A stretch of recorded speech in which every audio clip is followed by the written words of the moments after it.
I got a message today with an image. I can just imagine the person making this patting himself or herself on the back saying, "Gotcha." It is just so adorable. Imagine, if you will, a virus so deadly that you have to be tested to know if you have it. Obviously, the implication being, if COVID-19 was deadly, you wouldn't need to test it. My immediate reply was 4 words: HIV, TB, and more. Now I'm thinking even that might be expecting too much. That sentence is just plain stupid. Let me give you a different example. Suppose your PC develops this symptom where after running for a while, the PC crashes and switches off. If you don't take it to a repair shop, it will soon die and not switch on anymore. The repair person or computer doctor hears your problem, and from the symptom, he or she can narrow down to several reasons that can cause that symptom and run some tests to point to the actual reason or disease. Fine, in this example, you know you have it.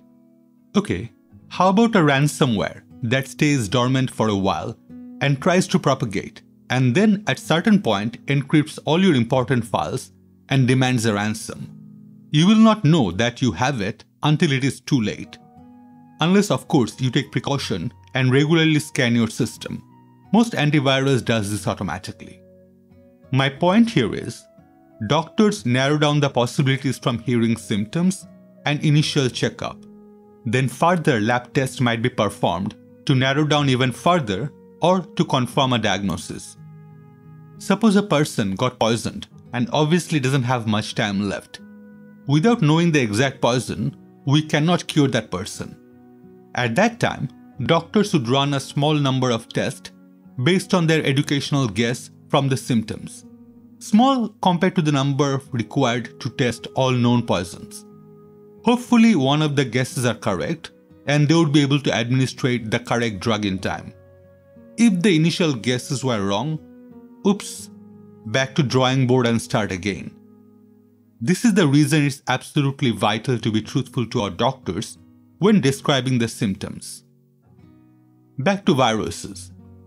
Human immunodeficiency virus or HIV is a deadly virus. When we first found out about it, we politicized it, we demonized people having it. Thankfully, that stigma is gone, and thanks to science, we have it a bit more in control.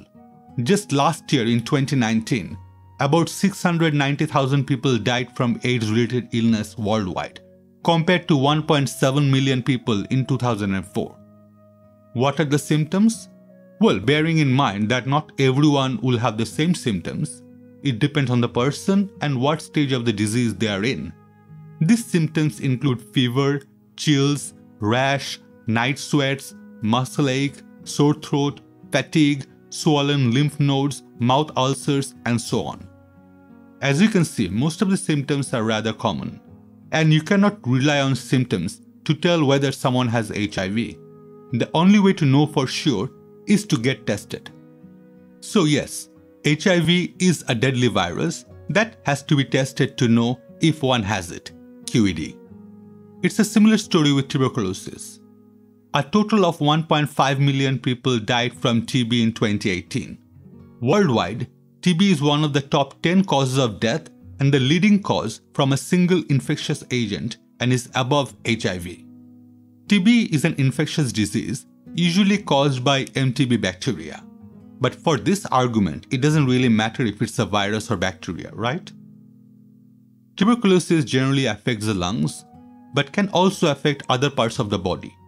Most infections show no symptoms, in which case it is known as latent tuberculosis. I got tested positive for TB around year 2012, and from my traveling, my guess is I picked it up around 1997, and it stayed latent. Again, with common symptoms, an actual test is required to find out if one has it. There is no gotcha moment here. Well, that's all for this video. Thank you for watching. If you have enjoyed it, please give it a like. If you can also subscribe, that would definitely help this channel to grow and would be thoroughly appreciated. Have a safe day. Signing off.